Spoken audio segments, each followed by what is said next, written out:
Welcome to the Ultimate Landscape CEO podcast. A quick summary. We have John Phillips, Gardens for Living, Asheville. We're going to talk about this horrific flood, storm, disaster that he went through.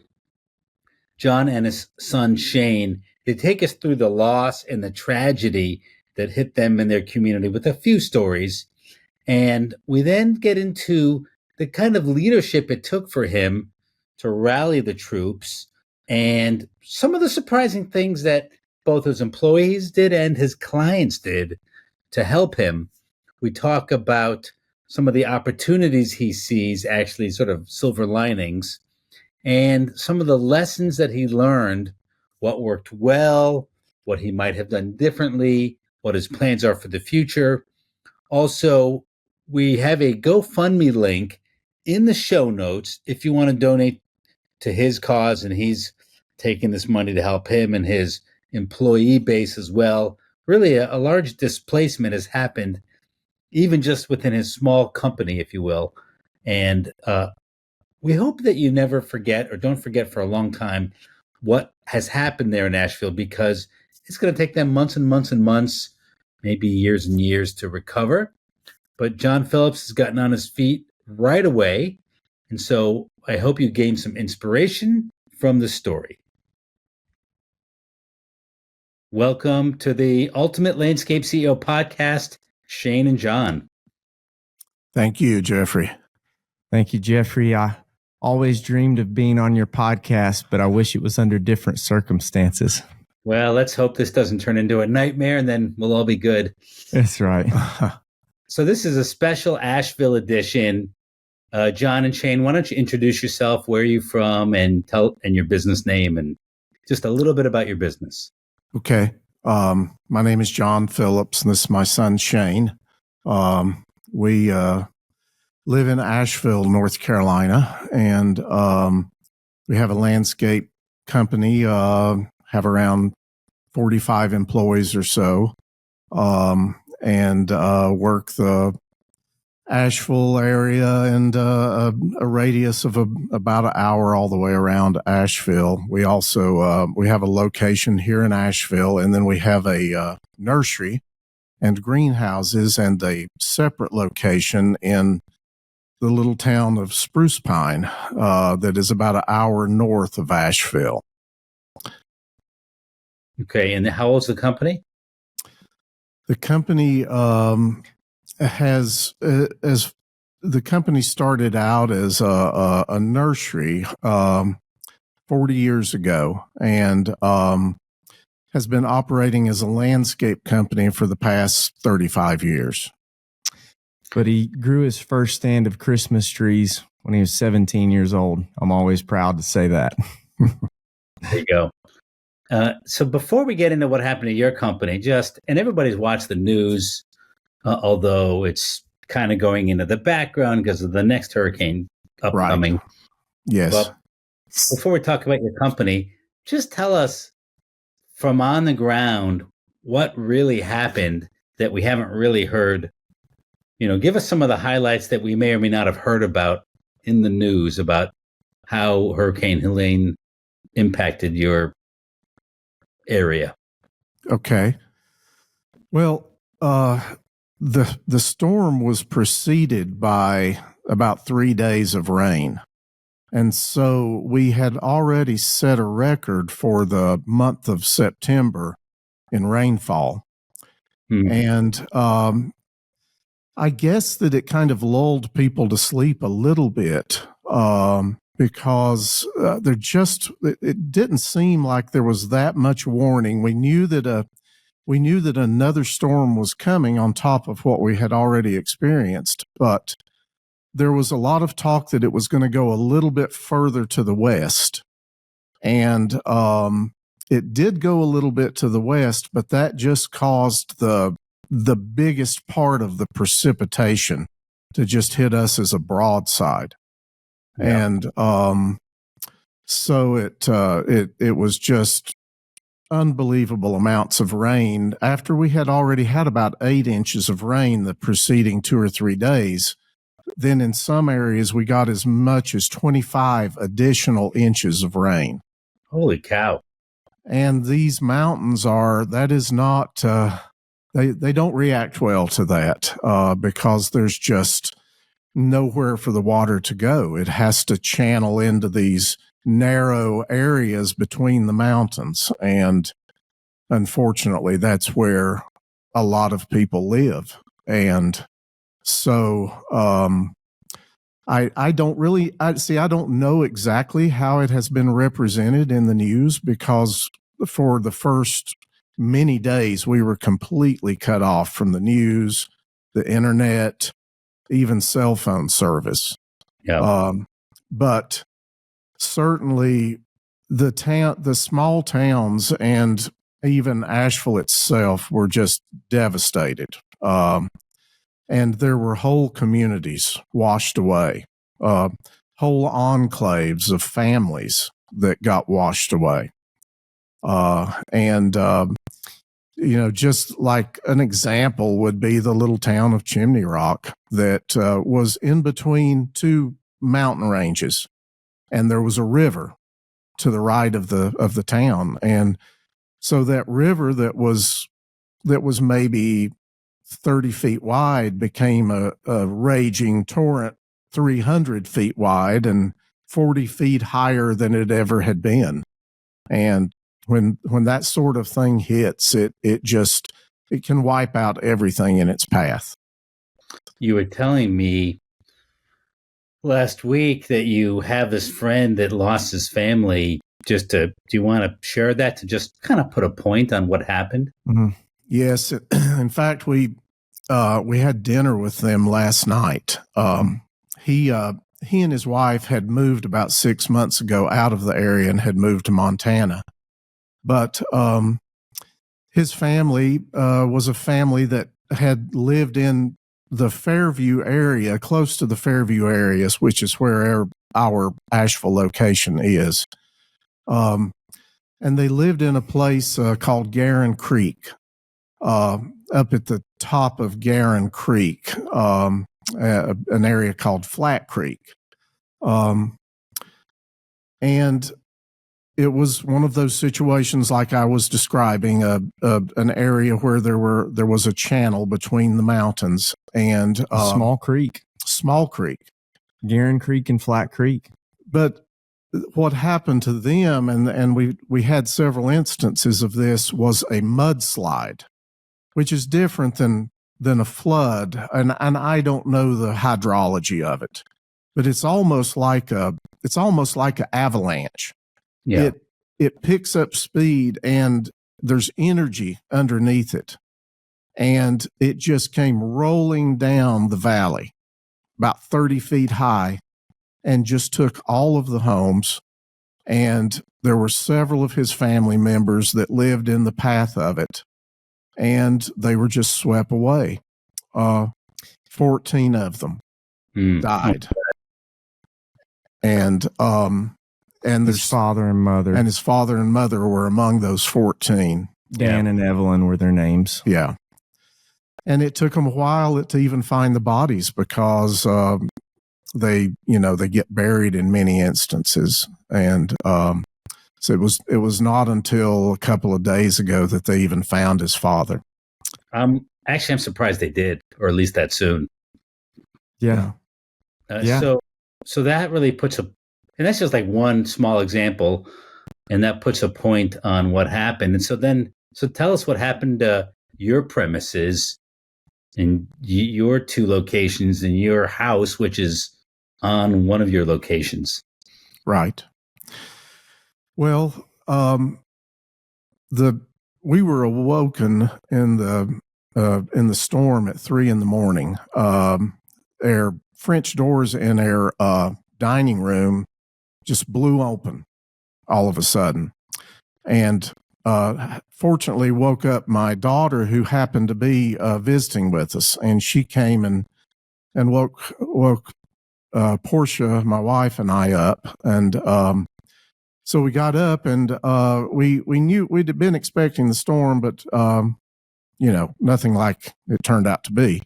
And so we we went outside, Shane and I did, and we saw that there was a lot of water already flowing around our house. It wasn't so bad quite yet, but there was one river initially. Yeah. Just going through a main road that kind of goes through our shop and to our home. So we went over to our shop first because that's where I thought if there was going to be any flooding, that's where it would hit first. And we went to our shop, which is the closest to the creek, and the water from the creek was just up to the edge of the parking lot of our shop. Mm. And so we went back over to the house for just a few minutes. And when I got back to the shop, the water was already lapping at the door. I mean, it was rising so fast. Yeah. And so we went into the office and we just started throwing computers up as high as we could get them, and went in the shop and threw blowers up and weed eaters off the ground. And yeah, anything that we could do like that. We went outside the shop and we realized that we had one truck and a skid steer that were down in a little bit lower of an area. So we moved those quickly up to the highest ground where we had our other trucks parked. And by then, I mean, the water was just, it was starting to surround us. And I looked over at you when we were standing in that river together. And I said, you go get the truck keys and start moving the trucks to higher ground. And I said, I'm going in the house and I was going to tell my wife and mom to start packing bags. And I said, and we'll get the cars and we'll start getting out of here. And I remember you looked at me and you said, well, what are you talking about? And I said, Dad, I'm afraid this whole place is going to be underwater. And I thought about it and I felt like that. First of all, I said, okay, you guys go on, I'm going to stay. And, do what I can. But then I realized that none of us really needed to leave where we were. And so I said, no, we got to stay. And he was absolutely right. And so we got inside the house by then. Well, we moved our personal trucks. We moved our personal trucks over to our garage area because that was even higher ground. And then we got inside the house and it turned out to go up in total. Like ultimately, by the end at its peak, I paced it off with a wheel. The Brush Creek, which is typically 8 feet wide and about 6 inches to, if it's really wet, a foot deep, became a 450 foot wide river, about 3 to 4 foot deep in places around our house. So it had risen at least another. The creek rose at least 10 or 12 feet. So it covered. So how high up in your house was it? Well, it completely engulfed our crawl space. And then we were, putting towels down at our doors, at our French doors, at all of the doors on the first floor of the house. Yeah. And it actually got about 6 inches above the door jamb on the first floor. But didn't come in. But did not come in. Started to come in. And right as it started to come in, the waters receded. And we had the builder who built our home today at our home, and he built our home very well. He built our home 18 inches above the 500-year floodplain. Mm. And so how high up did the water get in your shop, which is right near your house? The shop is at a lower elevation, and so the water got about 3 feet high in places in the shop. Yeah. And the thing about it is, in these types of events, it's not just the water. When the water recedes, then you're left with like a foot of this horrible, disgusting mud. Yeah. In your shop, and that's the way we were left. But one other thing I was going to just add about the situation, we got back in our house. We decided not to leave, and we could see over to the right on the way we would have left, which was a road called Upper Brush Creek Road that went up higher. We could see, little flashes all on that road. And what that turned out to be was tree after tree falling on the road that we would have tried to have driven on. We would have never made it. We would have been crushed. And they were bringing the power lines down as every tree was falling. So, wow. I think that says something about you and I, Dad, too, that like we'll sometimes go back and forth, but at the end of the day, we trust each other. And whenever you looked at my eyes and you said, we can't leave, I knew you were right and you made the right call. Yeah.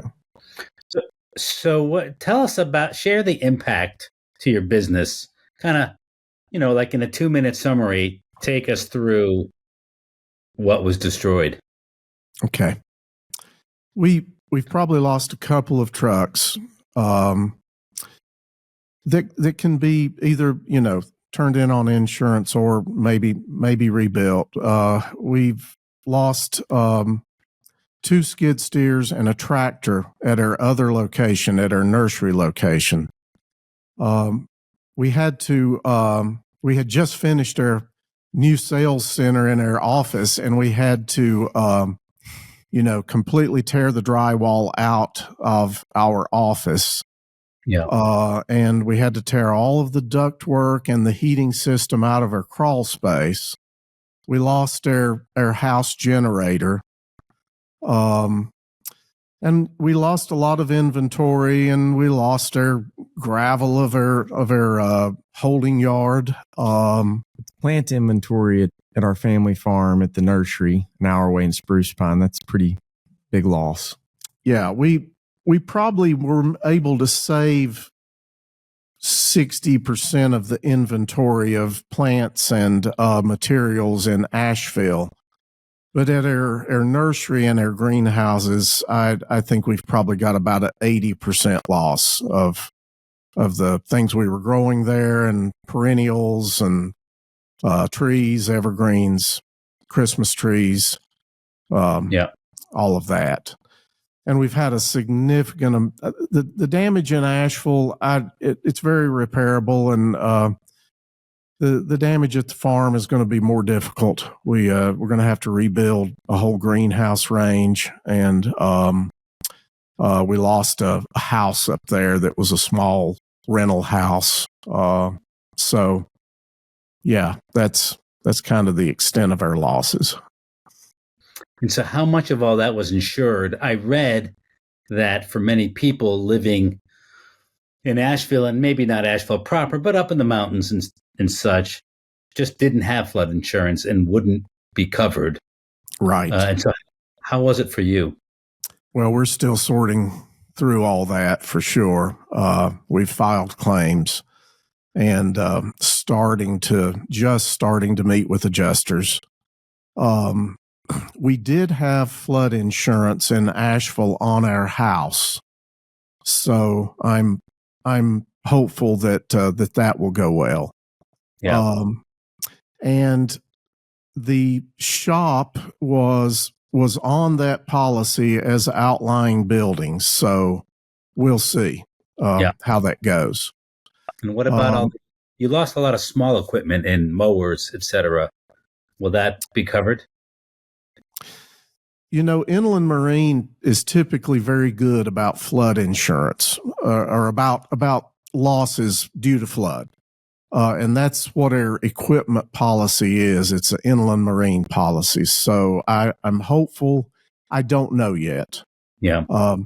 It's kind of funny. We had just hired this young kid like a week before, and we hired him to be on a paver laying crew.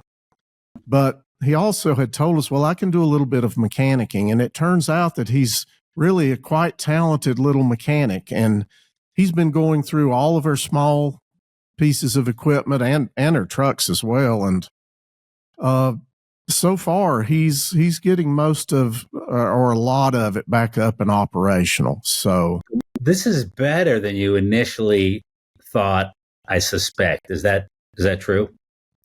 It is. As far as their equipment and their trucks go, I think it is better than what I initially thought. It's the worst loss is really the nursery up there. It's pretty devastated, and that's tough because we've always operated. I mean, I was a nursery to start with, then I became a landscape company, and so it's really it's in the DNA of our company to grow our own trees and to grow a lot of the material that we use. But we're going to have to make some changes going forward, at least for a while there.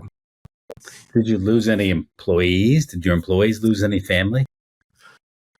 We were certainly concerned about a couple of employees for a while because we could not get in touch with them, and they were in a particularly hard hit area. And there was many employees we couldn't get in touch with for days, and there were several employees we were worried about, and we had two that till just 3 or 4 days ago were on the missing persons list, and we still have not been able to make contact with them. We know that we are almost know that they're fine, and we're constantly trying to make contact, but we've not been able to make direct contact yet. But we do know that they're okay. We've talked to people that have talked to them. So cell service is still so spotty, especially in some areas. You practically have to physically drive to check on people. Let me just kind of jump to the end and ask a question. What I don't even know how to ask this exactly, but how much revenue will you be off this year? Are you actually able to get back to work? Like, give me the reforecast of your budget or of your operations for the next 3 months. Yeah, we have got back to work. I just insisted that we put ourselves back together enough to start operating again, and we get back to work. And so we have done that, but I still would anticipate that, and because right now we've put off all of our construction projects while we help our customers, dig out from under what they're facing. And some of our customers had similar experiences to us. They had a lot of washing of sediment up against their houses, and so that's been a top priority to get that cleaned off. We had a lot of customers that had downed trees that were even, making it hazardous to get into their houses, and so we've got crews that are working on clearing that out. So initially, that's what we're doing. We're doing storm cleanup right now, but then perhaps by next week, we'll get back on construction projects. That's our hope. So that's pretty quick. So you're doing restorative sort of crisis management for your clients. You're not like mowing lawns. Actually, do you mow lawns? Oh, yeah. We do mow lawns. And we did go ahead and get back started mowing lawns, forging ahead, and you got to start trying to return to a new normal. So our crews, as they're mowing lawns, they are prioritizing cleaning up any trees that are a safety issue. But, we've got the community that we're experiencing right now is amazing, but we've got to navigate to a new normal. It sounds like that's both a need, financial need, but also like a compensation strategy to just get back to normal as quick as you can to help people deal with this, crisis they're in. And some might even be dealing with PTSD to a certain extent. But is that how you see it? Like, this is kind of your strategy on many levels to help your people? Absolutely, it is. We noticed that about our people, that they were kind of they didn't know which way to turn, and so we pulled them together and we said, look, guys, we've got to get back to doing normal work, because we've got to get ourselves up and going so that we can help people later on, and we'll help people now. But this is a long haul. This is a long haul event, and the best thing that we can do is we can get back to doing the normal activities that we need to do, and then we'll break off and we'll go help people. But there's going to be people that are going to need help for a long time in this situation. And because we did have some employees that, they were like, they very much wanted to go out and to help with rescue efforts and things like that. And we did let that take place for the first couple of days. But then we came to realize that, there's tons of people in here that are way better equipped to do that than we are. The best thing that we can do is to just start operating again and then look and see where we can go help in the community once we've healed ourselves enough to where we're not paralyzed. And communities are built on good economics. It's part of having a strong community is having strong economics. And so we serve our customers, and our customers are serving us and, providing resource to us. It allows us to take care of, our payroll has shrank the amount of people that we have because some people have been displaced by no choice of their own. I mean, I had one employee, with tears in her eyes say, I've got to move to Charlotte, because my home was destroyed here and I've got to go be with family. I just have no other option. But she said, can I come back? And I said, absolutely. But by keeping 30 to 40 people employed, what does that do for that community, for those families, and for our community at large? Right now in Asheville, it's tremendously difficult situation because a lot of the city's water has not been restored. So the service businesses like the restaurants and the hotels, the things like that, they can't operate. So all of their employees are, sitting idle. And I just found out today that through my accountant that they have set up an emergency unemployment insurance situation so that these people can immediately get, start getting a paycheck, unemployed paycheck. And so I was glad to hear that. But, it's just kind of to a standstill in a lot of cases. So when Katrina hit, the National Guard came in and they cordoned off New Orleans, and you weren't even allowed back in, although my good friend who lives here knows the back routes in, and he's able to get back in and clean out his freezer and take care of his house.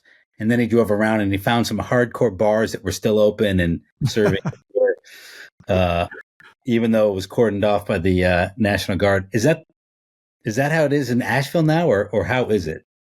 Well, there's a lot of out roads. It's harder to navigate, harder to get around. Everything's harder right now. But everything takes longer. Yeah. But you can get around. I mean, there are areas you cannot get into. We're very fortunate in that a lot of our customers, are in areas that weren't hit as hard. It's really a lot of these more rural, more rural parts of these mountains that have been really affected.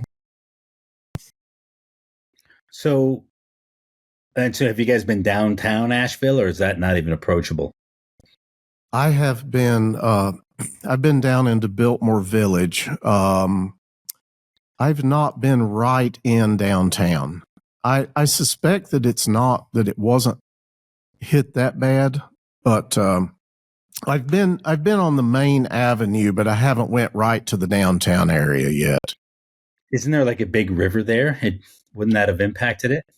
Well, the Swananoa River is at the lowest point of the city of Asheville, and it's in a place. It's where Biltmore Village is, which is the area right outside of the Biltmore House. And Biltmore Village has been through several floods, but it was just devastated this time. And the River Arts District. And one of the big losses too, the French Broad River, which is the bigger river, the Swannanoa River runs into the French Broad, and there's an area called the River Arts District. And there's over 300 artist studios down there. They went into all of the old 1910 buildings that were constructed there. And that area, it's just it's a shambles. So yeah, some real parts of Asheville that are the character of Asheville that have been heavily damaged. But the people of Asheville are tough, and I know that they'll rebuild and rise back up. So if you reflect on it, what leadership tools have you had to pull out of your toolkit, John, to pull your team together? Well, I think that I've had to show them fortitude, you get knocked down to the canvas and you've just got to get back up and start slugging. And so I hope that they've seen that in me, that, I'm not going to dwell on, what might have been lost, but we've got to rebuild and we're going to start it right now. And I'm right here with you. And Shane has shown that too, that type of leadership. I mean, one of the worst jobs that we had to do was to get into that crawl space of our house and pull all of that wet ductwork out in about, 3.5 foot clearance max. I couldn't do it, but Shane led a team of like 5 guys down in there and they did that. And so, I mean, it's, you've got to show personal fortitude. I think that we, and this has really been Shane that's been spearheading this. We had to lean into our best leaders and really, they had responsibility before, but we have put even more responsibility on them and made it clear that, hey, you guys, you're the guys and you've got to lead your teams through this. And they've really responded to that. Can I speak to one, that question on the leadership, that he's shown? He, 12 years ago or around there, 12 or 13 years ago, I'll never forget, I was driving in Biltmore Village. We'd had a heavy snow event, and I'm in this terrible, awful car that I had at the time. And I was going to work because I had to work. And I look over and I see somebody in an open cab skid steer, and the snow is still falling down and it's freezing. And I can see that they have no gloves on their hands. And it's this awful skid steer. Just looks like an old crappy skid steer. And I was like, who is that guy over there pushing that snow? This guy is crazy. And as I was looking, I go, oh my gosh, that's my dad. And so I pulled over because I wasn't working with him at the time. And, my dad, I see grit in him in situations like this, just born for the moment. 'Cause I saw a look in his eye, just a steely look of determination as he gripped that skid steer, as he gripped it and was steering in it, and I could see his hands were freezing cold. And this isn't the first time he's rebuilt, but we'll rebuild again. He had lost everything at that moment. And I said, Dad, what are you doing? He said, I'm out here pushing snow for cash. I said, what? And I said, where are your gloves? He said, I can't get gloves right now. So I went back to my car and I said, Dad, here's my gloves. Take my gloves. And it was about a year later that I came to work for him, and we had, 2 crews at the time. And because we'd lost everything, we were in like the worst holding yard we were paying cash for, that just looked like mud and everything every day. And we worked really hard together, and we built this company to what it is today together. And it was that grit and determination that has pulled us through, and now, it's pulling us through again. And being around him, I've seen that example that you don't give up, you don't lay down. I did have to stop him in the middle of the storm when the water was coming and it was like 2 feet high, and he's looking and he goes, "I can get that skid steer. It's not high enough. I can get it." And I was like, no, Dad, you're not getting the skid steer. So let's do a little segue here. I want to talk about the past and the future, and that'll be like the last two parts here.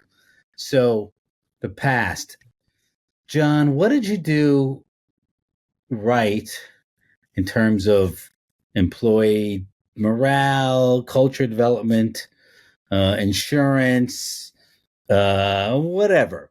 Like, what did you do right, and what would you do differently?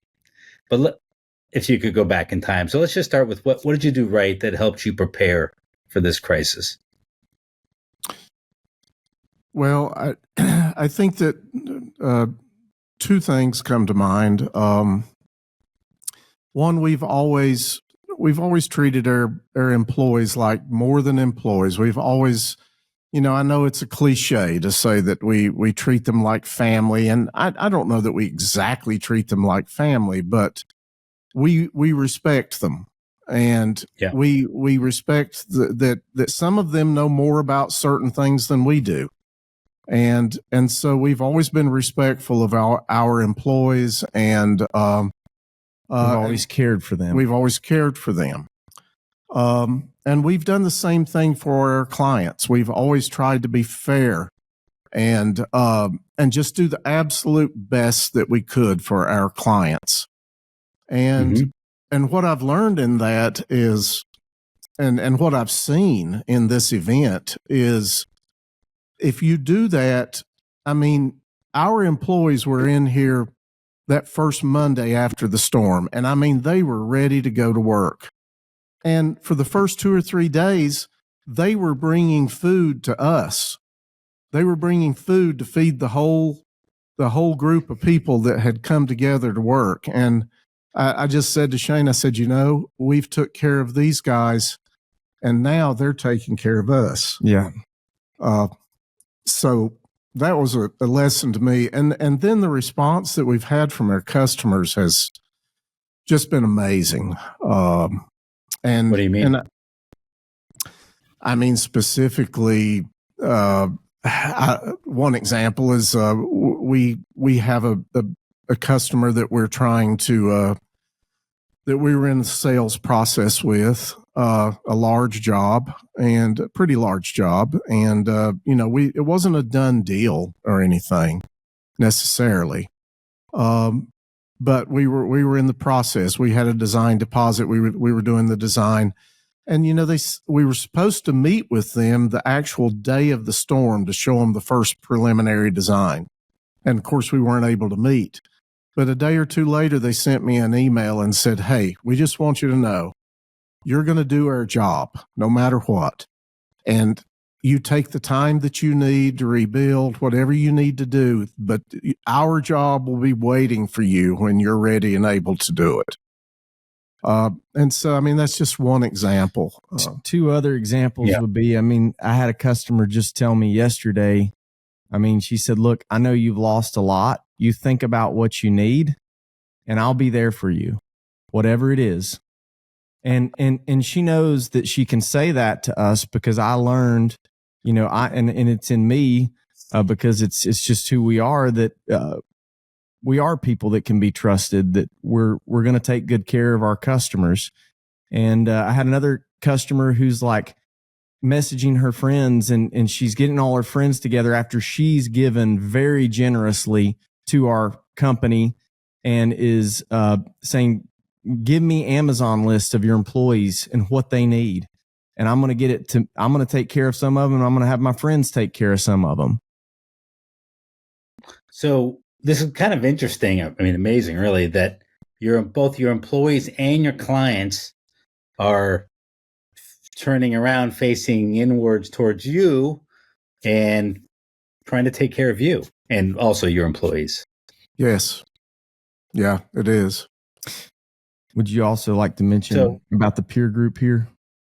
Well, for sure. Another thing that we've learned is, I think is a great lesson. I even said this to my brother that has a big company and has hired a consultant, but has not got into a peer group. And I said, I just told him that, hey, this peer group is amazing because they just immediately were, what can we do for you? And they were just leaning in and doing all that they could. And so, from the standpoint of being a business owner, I've really come to realize how powerful a peer group is. Yeah. I mean, and you're talking about the one that you're in with me, obviously. That's correct. And so when we were running the meeting last week and you missed the meeting because of this crisis, and one of the members put together a GoFundMe, I'll actually put it in the show notes.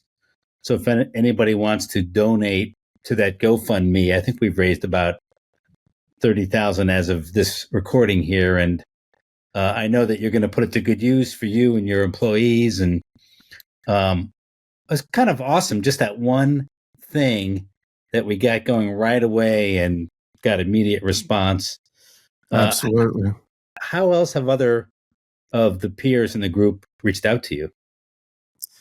Just they've reached out in ways like, I've like Justin, for instance. We've got to get back to Justin. He's just trying to find us another chipper, and I'm not certain we need another big chipper. We had a smaller chipper, but we thought that we might need a big chipper, and we may talk tonight and feel like we do need to get that. But that's an example. They're working their networks and trying, if we need equipment or if they even just think we need equipment, they're helping us with that. No. And of course, just the friendship, the family. Oh yeah. That's the biggest thing. Yeah. I was telling them, people will forget, you're going through your crisis. We have a hurricane heading to Tampa. My son who lives in Tampa, and the people will remember this, but they'll get busy with the next crisis or the next something. And so right. I was telling the group that, you gotta, it's as much what we do now as what we do, 2 weeks from now and a month from now and 2 months from now. A lot of my mom just passed and we're helping my dad go through that. And, the funeral's over and the gifts are done and the people have called and made their phone calls. But it's really what we do for the next 11 months, if you will, with my dad at least. And so we have our whole plan where we're zooming in every day with him. But it's really the long haul that's just as important. Yes. Well, anything, if you go back in hindsight, that you would do different, looking at what just happened with your employees, with insurance, what would you do differently if you could go back? I'm sure a lot of things, and I can't go back, obviously, but I can go forward, and I'm going to. When I say go back, I really mean, like, for the benefit of people listening. Like, hey, right, you should, from that aspect. Right. Well, it's a simple thing, but I think that as business owners, we need to watch the weather a little bit better, maybe, and realize when something like this is coming, because it appears that they are coming a little bit more frequently now, quite possibly. Okay. And so, it's just, there's just being prepared that way, being ready to to get your equipment as high a ground as you can, and be prepared. Yeah, be prepared. Do you know where your employees are? Do you know where they live? If you need to go check on them. Do you have multiple emergency contacts? Do you have a plan for how they can reach you? How you can reach them? Do you have redundancy in systems? We went out and got, is it Skylink? Is that what it's called? Starlink. Now we're back online. Realizing how important that is, and it's so. So if you lost power or internet, what's your backup plan? I mean, you can't have a backup plan for everything, and so it's got to be the most important things. Right. What else would you do different?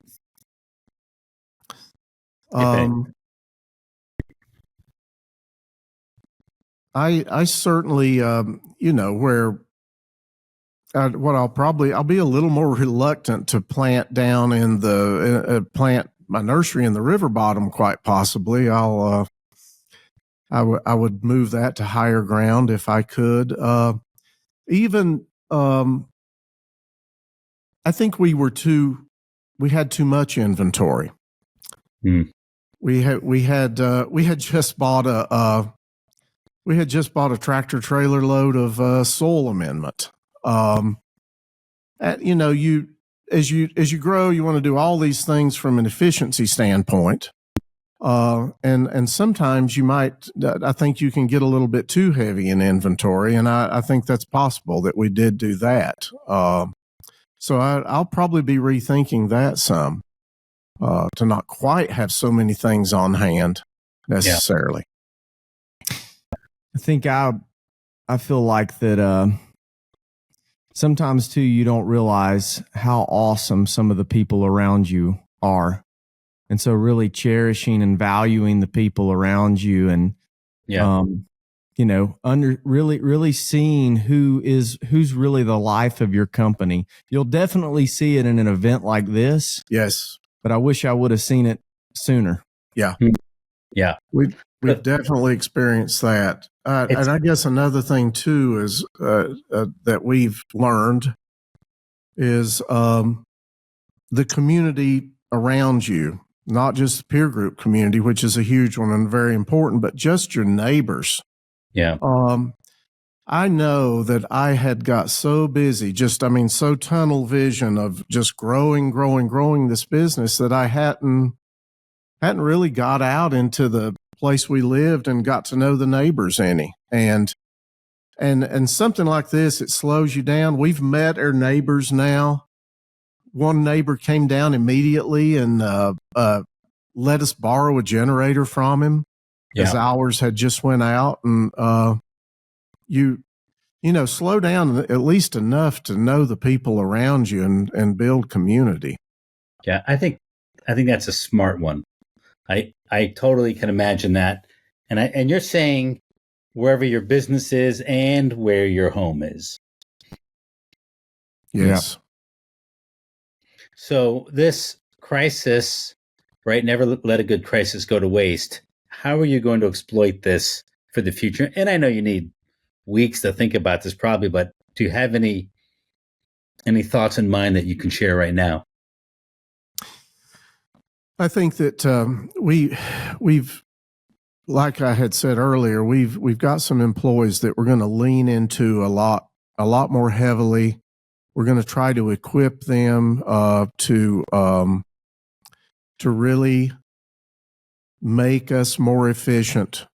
Give them the metrics to watch to be sure that we are capitalizing on all of our labor hours. That's one thing that I feel more strongly about than ever. I like that. We had to redraw our org chart like super fast because we lost people. And we also just realized in this crisis situation that the things that we had to do that we were going to have these guys and just let them take their divisions, take their areas and run with them. I think another thing that I've learned, or that that I'm going to move toward is, I think I'm going to get some bigger equipment. I feel like we're going to need bigger equipment I just want to, I've got this desire now to do things in such a manner construction wise that they just can't be shaken. And fortunately, we have the type of market where we can do the jobs with the 4 to 7 ton boulders and, really just use the best and strongest of materials construction wise. So I think we're going to, even lean into that more. Do you think market demand will change immediately to wanting this more durable, more expensive product? I think that our customer base will want that and demand it. Because I mean, we've seen some shoddy work in our area, and there are lots of boulder walls that are not put in properly. Now we don't do things that way, and we never have, but as this area has grown and there's just become such a proliferation of companies, landscape companies and builders, we've seen the quality go down and, just some shoddier stuff done. So I think that people that can afford it are going to want it to be done right going forward. It's interesting you say this because you and I are kind of the same age-ish, right? And when there's a down economy, you see standards lower. But if you step back and look at the larger trend, standards are actually going up. They may dip down, but then they go up and they go up higher. It seems to me it really only goes one way unless it's a city in total decline. But, that's more, putting those aside, many parts of the U.S., you just see regentrification and standards going up. And you really have to be a forward-thinking entrepreneur. You can't get too far ahead of that trend, right? Right. And then you run out of clients, but you can't get stuck on these downward trends. Oh, a little dip in the economy here and there. And you still have to keep your eyes forward, just like you've just said. That really I'm giving you kudos for thinking that way. Any other thoughts that, as you look to the future here? I mean, another line of work that I think that we're going to go into, I've already started reading about it and just trying to understand it. And I'm not going to be the engineer that designs these systems, but I want to at least have a good understanding of it, is stream bank restoration. There's just going to be a massive need for that. And I know that the Extension Service and the universities have been pushing for a more holistic approach to that. It's still being done kind of old school around here. Yeah. But I want to learn what I can about that, get the right engineers, roped in as partners, and build a division out for that. Okay. Well, listen, I appreciate your time. I'm sure you guys have to get back into the thick of things here. Any final thoughts? Actually, I'm going to say one first, that we're going to put the GoFundMe link into the show notes. So if anyone wants to donate to help out, I know it'll all be appreciated for you and your company and your sort of ecosystem with your employees. And so besides that, any final thoughts you want to leave the audience with? I would say I have two thoughts that I want to lean into. I had a friend say this, and I thought it was so good. He used to work with Samaritan's Purse in scenarios like this, and he said, I believe that we will see these communities come together, find that spirit of resilience, repair, recover, and rebuild. And that's what we're doing within our community. I mean, both our immediate Gardens for Living community, Yep. and then the community of Fairview, and those communities, we're coming together and we're repairing and we're rebuilding and we're starting right away. And part of that, I do believe, is the community at large, the peer group. And I do believe that to really help our economy recover around here, even folks seeing the long game and saying, hey, look, there's strong companies in this region that are facing some things right now. But if the right people come in and partner, these companies can come back better than ever. And there's a tremendous opportunity for those companies that would come in and partner. I guess I would just add that, final thought. I know we've talked a lot about our company and our immediate community, but to whoever hears this, I just want to say that, just like you were saying, Jeffrey, don't let this thing just go down the memory hole about Western North Carolina. That don't forget about the whole region, because it's going to be a very long, arduous rebuilding process, and it's a good region. It's a good part of the country, and we're going to need help from all across the country, and to rebuild this area. So many people have lost so much more than us. Yeah. We, they just don't need to be forgotten. Well, some of that's donations. Some of that's going and becoming a tourist again when Asheville's ready for it. Yeah, for sure. What are other ways people can help? Well, I mean, some of the, just some of the good organizations like Samaritan's Purse, or some of the big churches in the area that are just doing amazing work. Biltmore Church is one.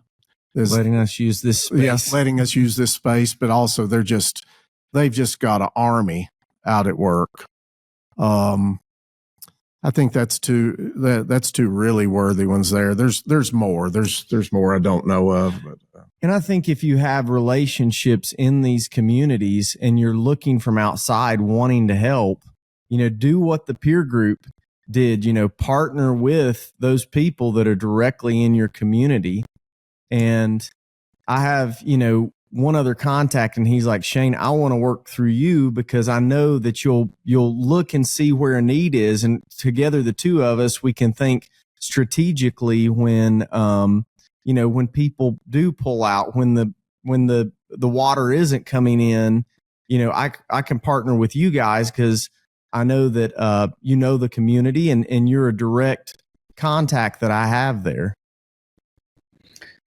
Guys, I want to thank both of you for showing up today and for sharing your story, no matter, I know how hard it is.